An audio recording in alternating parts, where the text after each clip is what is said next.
Hi, if you want to enable flash notifications on your Poco X7 Pro, you just need to open Settings, then scroll down and find Additional Settings, and after that choose Accessibility. Then what we are going to do next is we need to swipe left on this upper panel and then tap Hearing. And now you should see this feature beam for notifications.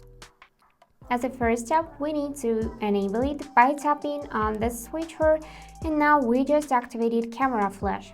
So you can tap on preview and check how it will look.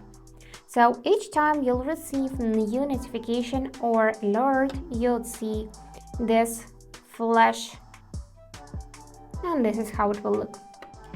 Now the next thing we can do is enable screen flash. For that, tap on screen and here choose any color you like, for example red.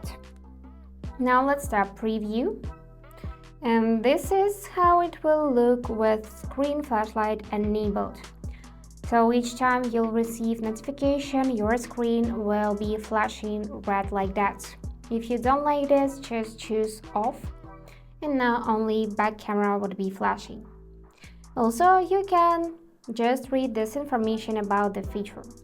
And to disable it, just tap on the switcher once more, and that's it. So if you enjoyed this video, please subscribe, like and comment. And I wish you all the best. Bye bye.